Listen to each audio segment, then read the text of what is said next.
Ana, silahkan nyalakan kamera. Halo.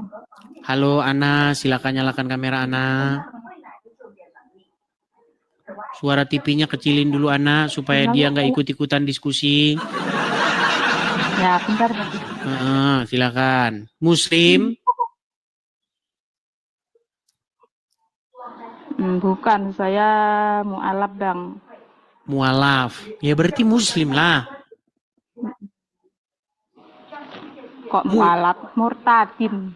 Murtadin, mualaf. Oke. Ana, saya mau tanya nih. Di KTP tertulis apa? Islam. Di KTP tertulis Masih Islam. Sudah berapa tahun jadi orang Islam? Dari berapa ya? Dari umur ya, dari kecil ya sampai umur ini. Umur 30 40 deh sampai 40. Oke, umur 30 sekian Iya. gitulah ya. Oke. Apa Ya, buktinya kan bahwa saya Anda baru. Oke, berarti Anda sudah hampir 40 tahun sudah jadi orang Islam. Berarti selama 40 tahun itu kan pasti pernah sholat, pernah ikut ngaji, betul? Betul. Coba Saya kan di buktikan, pondok buktikan. juga. Mondok juga? Saya di pondok loh. Iya. Wah, coba silakan buktikan, silakan. Coba kami mau dengar Siapa? ini. Silakan. Surat apa saja yang Siapa? sulit? Yang sulit, silakan. Kok sulit? Wallahu ahad, Allahu samad, lam yalid walam yulad walam yakul lahu kufuwan ahad. Oke, itu kan surat Al-Ikhlas. Coba yang lain, coba. Apa ya? Ada sih apa? Terserah apa aja. Doa makan, Al-Fatihah. doa apa terserah. Tesnya kan begitu. Doa ada petir. Silakan. Allahumma la taqtuna bi ghadabika wa la tuhlikna bi adabika wa afina qabla dzalik. Sah ini muslim. Sah. Ya, silakan Ana. Apa yang membuat Anda ini meninggalkan agama Islam, Ana? Silakan. Terus terang saya dulu kan juga ini ya, aku nggak di sini aku nggak menyebutkan Islam sebab Islam ini kan banyak ya. Banyak aliran gitu. Jadi kalau di aliranku sendiri dulu itu celana harus cingkrang satu. Oke. Terus perempuan harus menerima di poligami gitu. Kalau di tempatku ya dulu kayak gitu. Terus aku dulu pernah dilamar sama ibu-ibu istri tua lah ya, melamar ke aku untuk suaminya gitu. Cuman saya tolak. Karena waktu itu saya kan masih lulus SMP ya Bang ya. Itu saya dipaksa nikah sama orang yang aku nggak kenal gitu. Jadi selisih saya waktu itu kan saya umur 15 tahun, menginjak 16 tahun. Terus mantan suami saya itu umur 35 tahun gitu. Jadi mantan saya itu nggak tanggung jawab sampai detik ini, sampai anak kuliah pun nggak dibiayain Bang Edi gitu. Sampai detik ini. Sebentar. Ini kok masalah pribadi nih, sebentar. Coba, saya pengen tahu alasan yang apa namanya akhirnya membuat kamu tidak percaya Islam itu apa? Kalau alasanku ya itu karena perempuan di tempatku itu dia terlalu baik. Nah, saya sudah dapat poinnya. Ya, saya sudah dapat poinnya. Aku tanya sama pamanku, emang pahalanya masuk apa mau menerima poligami itu apa? Pamanku bilang tuh ngomong kayak gini, nanti kamu di surga itu duduknya tuh bersanding dengan istri-istrinya para nabi. Ngomong kayak gitu. Iya. Terus aku ngomong gini, loh, emang aku kenal sama istri-istrinya para nabi? Kita kan nggak kenal. Soalnya waktu itu aku membantah terus Bang Edi, bantah terus aku dulu waktu itu. Iya. Nah terus terakhir kemarin tuh aku baptis itu kan bulan 6 kemarin ini ya, tanggal 13. Oh akhirnya masuk Kristen? Iya sudah masuk. Aku kan ada di Singapura ini, terus bulan 6 aku minta cuti sama bosku. Nah kebetulan bosku juga Kristen gitu kan. Aku dikasih uang itu sampai 30 juta untuk libur untuk foya-foya ke mana ke Indonesia gitu kan kemarin.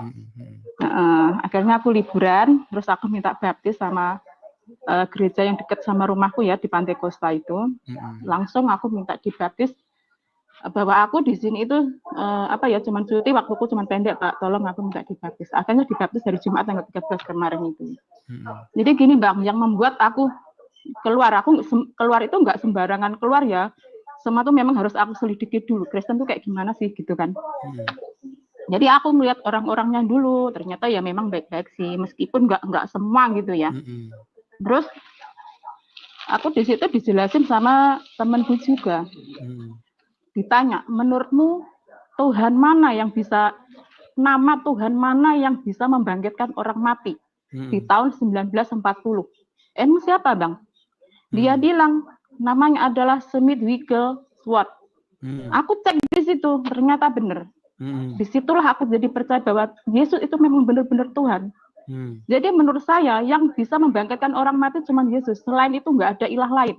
Menurut saya sih begitu ya. Secara logika sih begitu ya menurut aku sih. Ya. Oke, saya tanggapi ya. Jadi begini.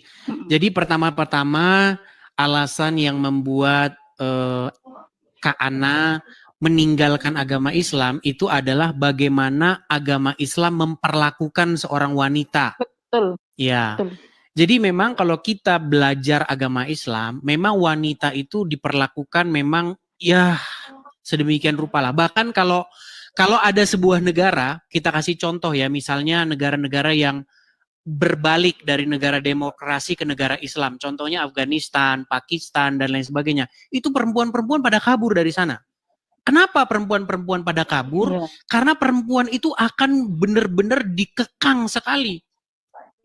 Jadi atlet nggak boleh. Jadi apa nggak boleh pokoknya merana. Bahkan di Arab Saudi. Itu hidup saya seperti itu. Iya, bahkan di Arab Saudi perempuan boleh nyetir itu baru-baru ini. Sebelumnya nggak boleh. Pokoknya perempuan itu benar-benar susah. Dulu bahkan waktu di pondok itu ya, di pondok itu, aku pakai parfum itu ya, hadiah dari temanku. Itu pun dilarang aku pakai parfum. Padahal kan bukan niat aku untuk memancing-mancing cowok gitu ya. Aku dituduh bahwa aku tuh mancing-mancing cowok. Yang mancing cowok siapa? Oh, aku mikirku kan gini, oh loh, di sini cowoknya jelek-jelek, nggak ada yang ganteng sih menurut aku, beneran. Betul. Maksud saya begini. Jadi memang kalau dalam ajaran agama Islam itu memperlakukan wanita itu sedemikian rupa sehingga perempuan itu seperti tidak punya hak lagi untuk ngapa-ngapain selain daripada organ reproduksi saja. Ini mohon maaf ini, memang harus begitu. Jadi perempuan itu hanya seperti mesin reproduksi anak saja, tidak lain daripada itu dalam diperlakukan orang-orang perempuan. Betul, bahkan sebab pamanku sendiri ya, itu ngurus pondok Bang Edi. Pondoknya itu pondok terkenal dan dia pondoknya gede banget karena pamanku bahkan dulu tuh kaki tangannya Bapak Imam Abdul Sweh. Selanjutnya aku nggak mau nyebutin di sini. Oke, saya lanjutin ya. Gini, menurut Muhammad mayoritas perempuan itu menjadi penghuni neraka. Terus segala sesuatu ini bahkan ada seorang, kalau Ana tahu, ada seorang pendebat Islam itu namanya Rifa. Dia itu sampai dia itu udah hampir murtad itu gara-gara seperti Anda persis. Dia ngalamin seperti Anda ini. Dia mengatakan kenapa orang Islam memperlakukan wanita jadi kambing hitam katanya. Itu pernah Rifa sampai seperti itu, sampai dikatakan kamu harus syahadat lagi. Tapi ya dia akhirnya masih tetap Islam. Sampai sekarang dia masih Islam. Dia bilang begini, negara hancur karena ulama hancur karena wanita. Wanita yang disalahin lagi. Apa-apa karena wanita. Nanti terseret karena wanita. Rambut wanita kalau terlihat satu masuk neraka 70 tahun. Iya. Soalnya pamanku sendiri Bang. Kalau ada rambut wanita jatuh kelihatan dilihat oleh orang lain, maka satu rambut itu 70 tahun Anda di neraka. Jadi setelah saya selidik sebenarnya ini bukan agama Islam sebenarnya, aslinya. Sebenarnya ini adalah bagaimana orang-orang di sana yang tukang makan kambing itu berhawa nafsu besar. Nah, mereka sangat hawa nafsunya tinggi. Panas terus bawaannya. Jadi nggak bisa ngelihat perempuan, nggak bisa. Ada muhrim bahaya. Nah, jadi itu membuat perempuan-perempuan di sana itu memang dibungkus sedemikian rupa supaya tidak menggoda pria karena pria di sana itu ininya tinggi, ubun-ubunnya mendidih terus. Nah, sehingga kalau kita baca Al-Quran, itu ada larangan istri-istri Muhammad tuh nggak boleh keluar rumah. Nggak boleh keluar rumah istri Muhammad.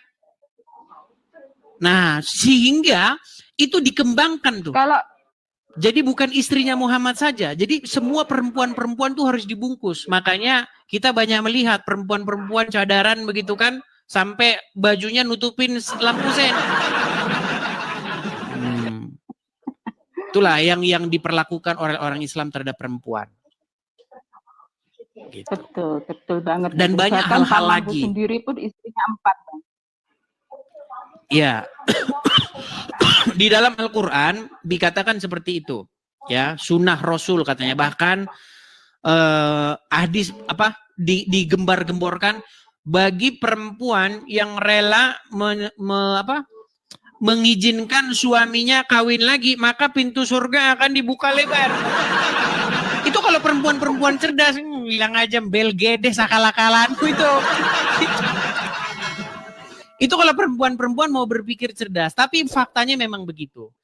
Yang terjadi di negara-negara yang bergejolak jadi negara-negara Islam. Saya kasih contoh ya, Afghanistan, Pakistan, itu perempuan-perempuan di sana sangat tersiksa. Makanya banyak kabur itu. Atlet-atlet itu mereka kabur dari negara itu karena Islam memperlakukan perempuan itu seperti itu. Bahkan di Iran itu pernah terjadi demo besar-besaran. Bagaimana seorang perempuan itu sampai mati dia itu. Betul. Memprotes dan mereka melepas jilbabnya dan membakar jilbabnya di sana perempuan-perempuan. Nah sekarang di Indonesia perempuan lomba nutupin kepala. Ya silakan. Ini masa tuh gini loh Bang, ini khususnya orang Indonesia ya, orang Islam Indonesia ya. Mereka ini kan era digital ya kan. Kita kan bisa searching gitu ya, berita-berita tentang Islam, terus kita bisa mencari info tentang berita-berita dunia Islam di negara lain itu kayak gimana. Perempuan diperlakukan kayak gimana tuh kita harusnya kan sudah tahu ya untuk mencari info itu loh. Masa ya orang Islam di Indonesia sendiri kok nggak mau belajar dari situ, kok nggak mau kok nggak mau lihat-lihat infonya atau gimana. Banyak orang perempuan tersiksa kayak di Taliban itu kan harusnya kita bisa berpikir waras gitu loh. Kenapa kok banyak perempuan nggak waras gitu? Itu yang bikin saya heran. Kalau saya dulu ya, meskipun saya Islam, saya itu jarang loh Bang. Sholat jarang, terus saya ngaji juga jarang. Kalau diterobosin sama pengurus itu saya disuruh ngaji. Nggak mau, aku nanti ngantuk. Saya tuh selalu melawan dari dulu itu sama keluarga saya. Keluarga saya itu pesantren, semuanya pakai jilbabnya itu rapet-rapet gitu ya. Kalau saya tuh orangnya memang pembangkang dari dulu. Makanya saya keluar, nggak mau, saya nggak tahan memang sama mereka itu. Udah dari dulu saya tuh nggak suka gitu loh. Iya, jadi ini contoh ya. Ini contoh yang kemarin sempat viral nih di Iran ya. Biar saya bacakan beritanya ya. Nih, biar teman-teman juga tahu nih ya. Kejadian mengenai namanya Mahsa Amini.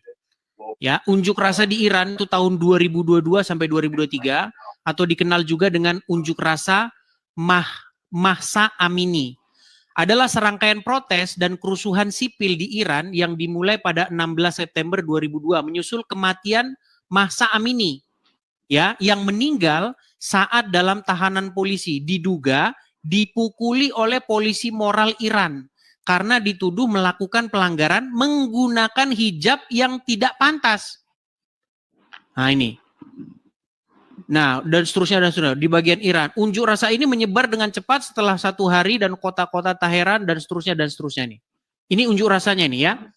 Bagaimana mereka perempuan-perempuan di Iran itu membakari jilbab-jilbab mereka. Karena memang sebenarnya tertekan mereka itu. Nih, kekerasan perempuan. Jadi kalau kalian belajar mengenai kekerasan perempuan, agama Islam terhadap perempuan, kalian akan meninggalkan agama Islam dengan segera. Gitu. Itu kalau ini ya, kalau waras gitu ya Bang Etis ya. Kalau waras, cuman sekarang ini banyak orang itu malas membaca, apalagi orang-orang Islam. Mereka senangnya baca huruf-huruf Arab, nggak tahu artinya. Amin. Anak itu yang membuat cewek ya. itu juga masih Islam, Bang. Iya, makanya saya bilang tadi ya, maksud saya begini, saya ini menggalakkan supaya kita ini timbul yang namanya kesadaran supaya kita itu membaca informasi itu dalam bahasa Indonesia. Jadi orang-orang Islam itu kebanyakan membaca Al-Quran, membaca apa dengan huruf Arab. Setelah itu dapat pahala, nggak tahu isinya apa. Iya, aku sendiri juga nggak tahu dulu waktu di pondok. Seperti itu. Nah, kemudian akhirnya Anda masuk Kristen ya? Masuk Kristen. Oke, karena Anda mendapatkan informasi bahwa hanya dalam nama Yesus ada kuasa kebangkitan, begitu ya? Betul, karena menurut saya ya memang benar nggak ada ilah-ilah lain yang bisa membangkitkan orang mati kecuali Yesus Kristus. Yang lain nggak ada, bahkan Buddha ya kan nggak bisa ya kan. Oke. Hanya Nah, nama sekarang Tuhan begini Yesus nih. kita. Oke, sekarang begini. Kalau kita belajar mengenai apa yang ada dalam agama Islam, jelas-jelas Muhammad itu dia tidak punya mujizat. Walaupun belakangan dikarang oleh orang-orang Islam, Muhammad punya mujizat. Dikarang lah, dari tangannya keluar air lah, inilah. Itu karangan-karangan yang muncul belakangan. Di dalam Al-Quran sendiri, Muhammad itu tidak punya mujizat. Dia dikatakan sebagai orang-orang yang menunggu-nunggu. Begitu. Tidak ada mujizat padanya. Iya, Seperti betul. itu. Jadi ya pesan yang mau kita sampaikan di sini kepada yang muslim-muslim, ayo jangan takut untuk mengambil langkah yang ekstrim begitu, seperti Bu Ana gitu. Oke, ada yang mau disampaikan lagi? Iya, Bang. Ada. Ya? Pesanku gini, coba ini untuk perempuan-perempuan muslim ya, bukan perempuan aja ya, khususnya semua perempuan dan ya siapapun itulah, entah bagaimanapun agamanya apapun, coba cek di ini cek di Google itu namanya Smith Wigglesworth. Coba kalian baca di situ. Itu aja sih pesan Bang. Oke, hanya itu ya. Ya. Oke, baik, saya Makasih turunkan ya. Bang. Sama-sama.